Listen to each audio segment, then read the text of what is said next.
Buenas noches, profesora. Mi nombre es Marta Ramírez. A mí me corresponde el punto número 1, 2 y 3 de la semana 7.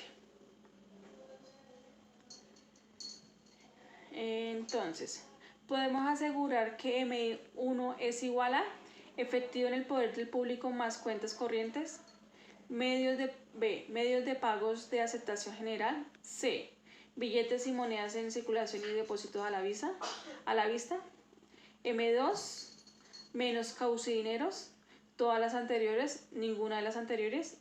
La respuesta es todas las anteriores, debido a que M1 es un agregado monetario que se define como concepto como cantidad de dinero en circulación en la economía, compuesto por monedas y billetes en manos del público. 2. Si en Colombia la tasa de desempleo es del 86% y sabemos que el número de desempleados es de 4.717.000 millones, ¿cuál es el PA? Debido a que el PA es la población económicamente activa, se debe calcular con los datos de la cantidad de fuerza laboral del país. Debemos tomar 4.717.000 millones, lo dividimos en su porcentaje y así nos da la población activa.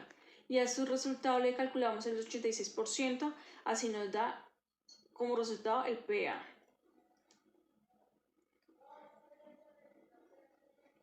Si en el país de los abogados el consumo de la familia es desde 500, la inversión de la empresa del 85, el gasto público del 55 y el déficit comercial es de 40, ¿a cuánto asciende el PIB de ese país? El valor del Producto Interno PIB del país de los abogados lo podemos calcular mediante la aplicación de la fórmula correspondiente. C es el consumo, I es la inversión, GP es el gasto público, X es la exportación y M la importación. Además, el déficit comercial es la diferencia entre exportación e importación, que es exportación X e importación M. De la siguiente manera, PIB. Tenemos que buscar el PIB, o sea que sacamos la siguiente fórmula.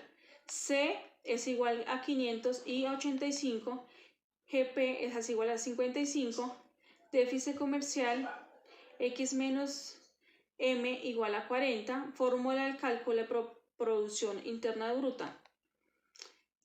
500 más 85 más 55 más 40, eso nos da un PIB de 680. El valor del Producto Interno PIB del país del abogado es de 680. Buenas noches, profesora. Muy buenos días, mi nombre es Wilmer de Jesús Rada Caucil. Hoy vengo a hablarles de los valores agregados. Los valores agregados son las variables existentes que cuantifican el dinero en una economía. Continuando con la explicación, voy a resolver el ejercicio número 4, que dice que dentro de los agregados monetarios tenemos los siguientes datos, M1 y M2. ¿A cuánto ascienden los cuasi dineros? Entonces, primero debemos entender que debido a que M2 está compuesto por los cuasi dineros y dineros en circulación y demanda de depósitos, y M1 se compone de dineros en circulación y demanda de depósitos, para estimar los cuasi dineros es necesario restar a M2 el valor de M1. Entonces empezaremos por los datos.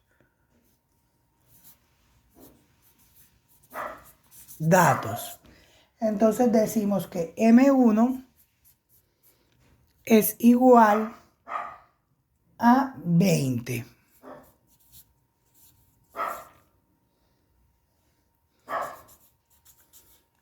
Y decimos que M2 es igual a 45.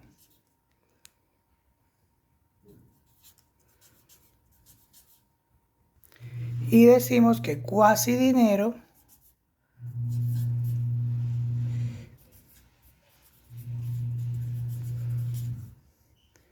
igual a X. Entonces decimos que si M2 es igual a M1 más cuasidineros,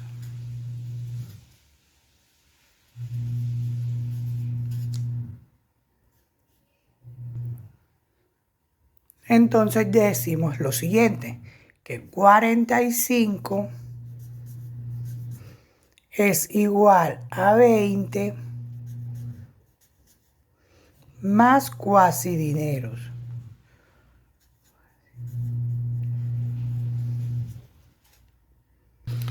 Entonces ya para hallar el valor final decimos que X, que es cuasidinero, es igual a 45 menos M1, que es 20. Y esto nos daría un valor de 25 para la respuesta del primer ejercicio. Entonces la respuesta del ejercicio número 4, el primero que me tocó a mí, diríamos que cuasidinero es igual a 25.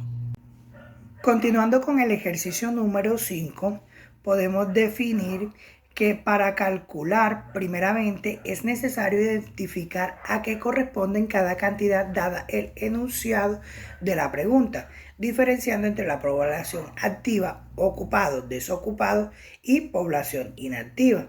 Entonces vamos a hacer las diferentes descripciones. Entonces, como les venía comentando, ahora vamos a calcular primeramente la cantidad dada en el enunciado para poder diferenciar población activa y ocupado.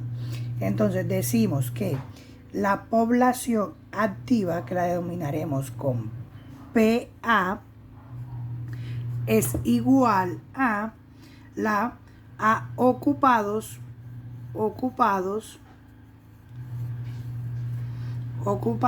con la letra O más desocupados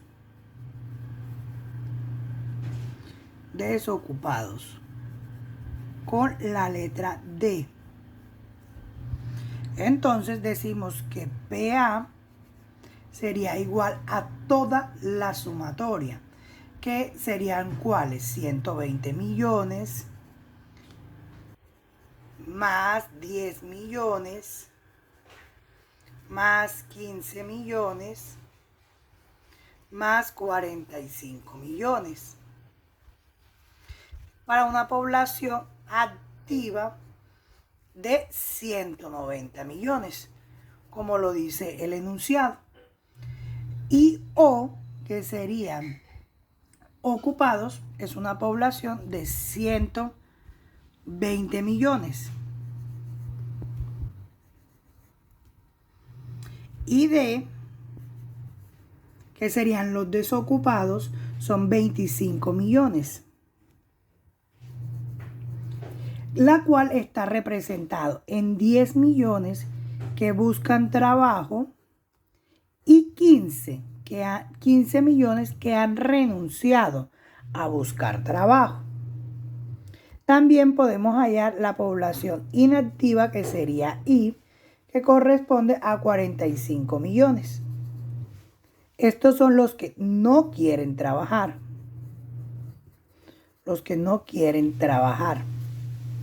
Entonces, para hallar tasa de empleo lo hacemos bajo la siguiente fórmula, que sería desocupados entre población activa, reemplazando tasa de empleo sería igual a 25 millones entre 190, que es la población total activa, y tenemos una tasa de empleo igual a el 13.16%. Esta sería la respuesta a nuestro enunciado número 5. Muchas gracias. Ahora, en el punto 5 hablaremos del TMR a través de un cuadro comparativo. Vamos a decir que se conoce como TRM a la tasa de cambio representativa del mercado, la cual es la cantidad de pesos colombianos por $1 de los Estados Unidos. La TRM se calcula teniendo en cuenta las operaciones de compra y ventas de divisas entre los intermediarios financieros que actúan en el mercado colombiano. Realizando el análisis correspondiente, podemos decir que la variación de la TMR pues tiene unas fuentes que son la subida en el precio, que son sus respectivas causas. Cuando la caída del precio del petróleo, esto hace que suba en precio. Otra causa que hace que suba en precio son las guerras comerciales, como la ocurrida entre los Estados Unidos y China respondientemente. O también podemos decir que la incertidumbre del futuro encaminada hacia las recesiones que se presentan tanto como por pandemia. También podemos decir que el déficit en la balanza comercial de Colombia, como es muy inestable, pues se presenta esta causa que produce la subida del precio. Ahora, para hablar de la baja del precio hay consecuencias, hay causas. La primera causa es el incremento en el precio del petróleo. Los tratados comerciales que nos están afectando, pues dependiendo de las relaciones que establezcamos podemos determinar esta variación en el TMR. La estabilidad de los mercados internacionales, pues como sabemos nuestros mercados y las relaciones entre países están variando, pues esto nos está afectando. También podemos hablar del superávit en la balanza comercial de Colombia. Todo esto nos permite llegar a este punto. Ahora, analizando también pues las consecuencias cuando hay una subida de precio, esto pues produce que hay productos importados más costosos, se eleva su cantidad, el valor súper elevado. También podemos hablar de una devaluación del peso, la cual nos estaría afectando como nación colombiana. También un mayor recaudo por parte del gobierno, mejoras en el sector de turismo hacia Colombia, mayor afluencia de turistas, reducción en el turismo de Colombia hacia el exterior. Estas serían pues las causas en la variación de la TRM. Ahora, si bajaría el precio, podemos productos importados más baratos, una revaluación de nuestro peso colombiano, un menor recaudo por parte del gobierno. Habría una afectación negativa en el turismo hacia Colombia, pero habría una menor afluencia de turistas, pues que nos estaría afectando, claro está. Pero también habría un incremento en la salida de colombianos para hacer turismo en el exterior, cosa que pues nos favorecería. Entonces, lo que debemos entrar a analizar son las variaciones de la TRM. Como les dije, hay unas causas y consecuencias las cuales les acabo de explicar. Muchísimas gracias. Buenas tardes, mi nombre es Omar Camilo Velázquez Alzate. Voy a desarrollar el punto 7, 8 y 9. Voy a empezar con el punto 7, que es una pregunta de selección múltiple y al final voy a hacer un análisis de la inflación en los últimos 5 años. Cuando la tasa de inflación aumenta, el poder adquisitivo del ingreso nominal A permanece constante, B disminuye, C aumenta, D varía en las mismas proporciones de la tasa de desempleo. La respuesta correcta es la B, disminuye.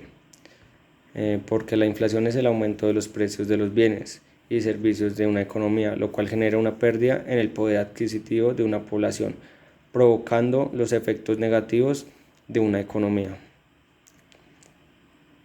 Entonces voy a hacer un análisis de la inflación en los últimos 5 años.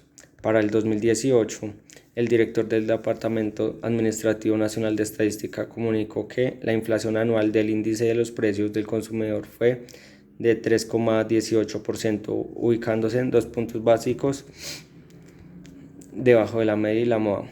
Para el 2019, la tasa de inflación se ubicó con el 3,80%, aumentando para el año anterior.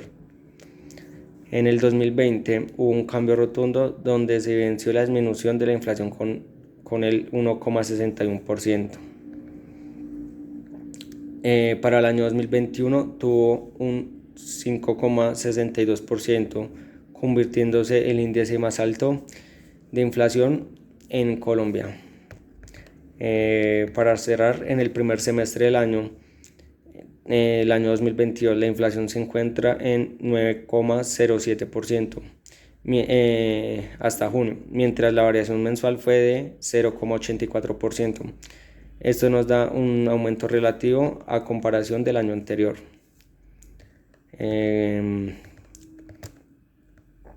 Voy a explicar el octavo punto. De acuerdo con el gráfico, responder. El cambio de LM1 a la LM2 corresponde a la aplicación de una política monetaria restrictiva. Ahí en la gráfica podemos evidenciar la LM1 y la LM2 corresponden a la aplicación de una política monetaria restrictiva, ya que el paso de LM1 a la LM2 significa que ha provocado una inflación, lo cual quiere decir que los gastos y la oferta aumentó, por el cual el banco decide reducir la oferta de dinero para poder llegar a un punto de equilibrio. Para el punto 9, también es de selección múltiple y al final voy a hacer un corto análisis que representa para la economía la compra y la venta de TES. Entonces la pregunta es, ¿la compra de TES por parte del Banco de la República A permite una contracción de la economía? B aumenta la base monetaria de la economía? C disminuye la base monetaria de la economía? D ninguna de las anteriores. La respuesta correcta es aumenta la base monetaria de la economía. Entonces voy a hacer como un análisis de lo que representa para la economía colombiana la compra y venta de TES.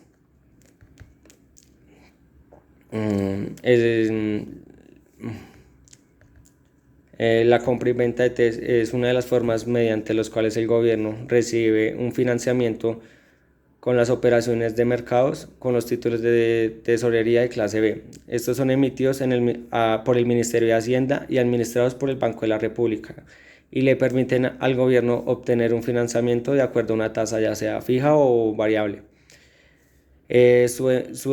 Su denominación sea en dólares o unidades de valor real, URV, y que se pagará en los plazos pactados.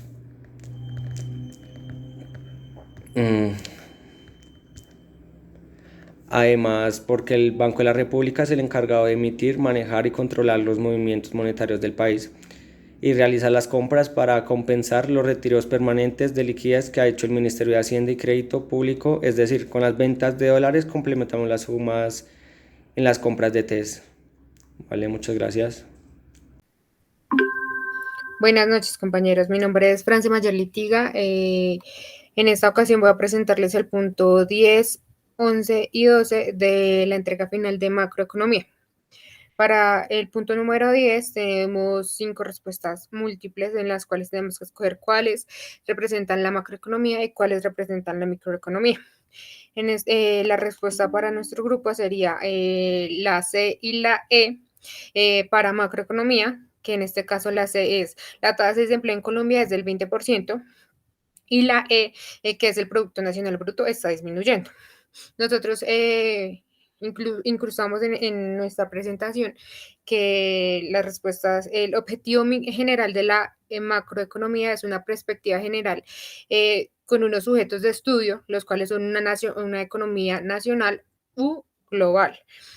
Y para las respuestas de microeconomía, sugerimos la A, la B y la D, que en este caso son, la respuesta número A es Sofía compró una empresa de tomates, la B es la compañía X compró acciones de la competencia y la respuesta D, que es Colpatria, está ofreciendo una tasa de interés baja a los ahorradores.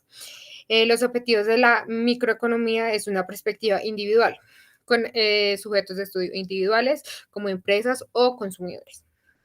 Listo, para el punto número 10 nos ofrecen o nos dicen que tenemos 5 respuestas y tenemos que encontrar o afirmar cuál es, por qué un abogado está empleado legalmente para ofrecer. Las respuestas A, desempleo temporalmente, B, desempleo de manera friccional, C, desempleo estructural o todas las anteriores o ninguna de las anteriores. Nosotros hicimos unas pequeñas definiciones de qué es desempleo temporal, qué es desempleo de manera friccional o desempleo estructural. Para nuestra respuesta, no cumple ninguna de las definiciones anteriores. En este caso la respuesta es la E, ninguna de las anteriores, porque contempla, el abogado no está contemplando ninguna de las definiciones. Eso es un desempleo de forma, un impedimento de carácter legal, que no constituye ninguna de las respuestas anteriores. Para el ejercicio número 12, entonces, si partimos de una economía cuya función de consumo es C igual a 200 más 0.8Y, sabemos que la inversión de incremento es 770 ¿cuánto es el ingreso de equilibrio? Entonces está la función económica, los siguientes datos, y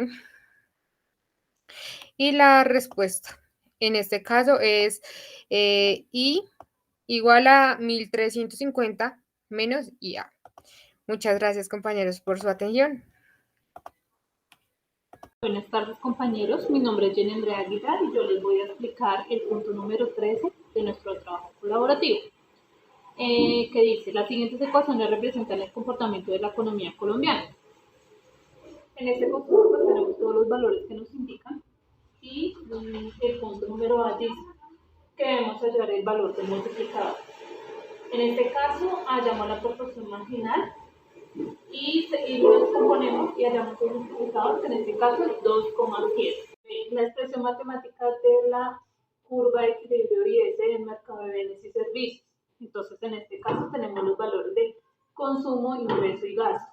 Entonces, vamos a ir reemplazando y descomponiendo el ingreso disponible.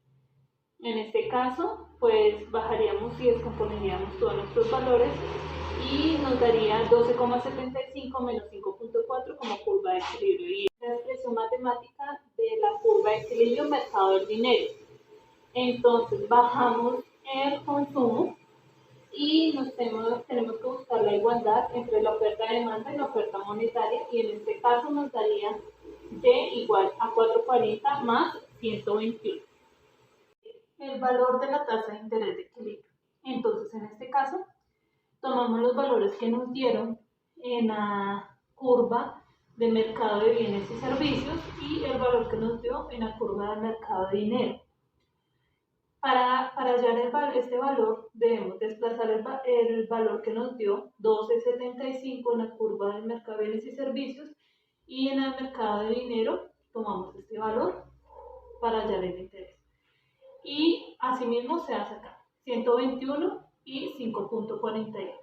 De este costado nos da 835 y de este costado nos da 17,41. Es decir, que para despejar el interés tenemos que dividir 835 entre 17,4, nos daría un interés de 47,98. Consumo. Entonces buscamos el valor que nos dio en la curva de equilibrio y S, y que sería 12,75 menos 5,41, y bajamos el valor que nos dio en interés, 47,98, eso nos daría a Y igual a 1016. Luego reemplazamos el consumo, en donde tenemos el valor de las exportaciones. Nuevamente nos pide el valor de Y, que sería 1016 en ambos costados, y de esa manera despejamos y nos da el consumo igual a 762,8. Inversión privada. Entonces, para hallar la inversión, bajamos nuestra fórmula, 150 menos 2i, y en este caso también bajamos el interés, 47,98, y multiplicado 150 menos 2 multiplicado 47,98 nos da una inversión de 54,0. En el punto G, inversión pública. La inversión pública es constante, G igual a 200. H, la oferta monetaria, también es constante, sería M igual a 220. La demanda del dinero. Entonces, vamos a hallar el valor que nos dio el punto de equilibrio y el interés, y de esa manera, al descomponerlo, nos da que la demanda de dinero es 93,16. El ahorro público. Entonces tenemos los impuestos menos los gastos, en este caso impuestos igual a 40, gastos igual a 200, nos daría menos 160, es decir, esta economía estaría en déficit. K, el ahorro privado. Entonces tenemos el ingreso disponible menos el consumo, en este caso el ingreso disponible sería 1016 y el consumo nos dio en el punto E 762,08. Eso nos daría un ahorro privado de 152,32. Esta es la finalización de la explicación del punto número 13. Balanza de pagos. En la balanza de pagos encontramos tres subdivisiones que son la balanza por cuenta corriente. En esta se registran todos los cobros y pagos del comercio de bienes y servicios. En esta parte se divide en 4 subbalanzas que son balanza comercial o de bienes, balanza de servicios, balanza de ingresos por inversión y balanza de transferencias corrientes.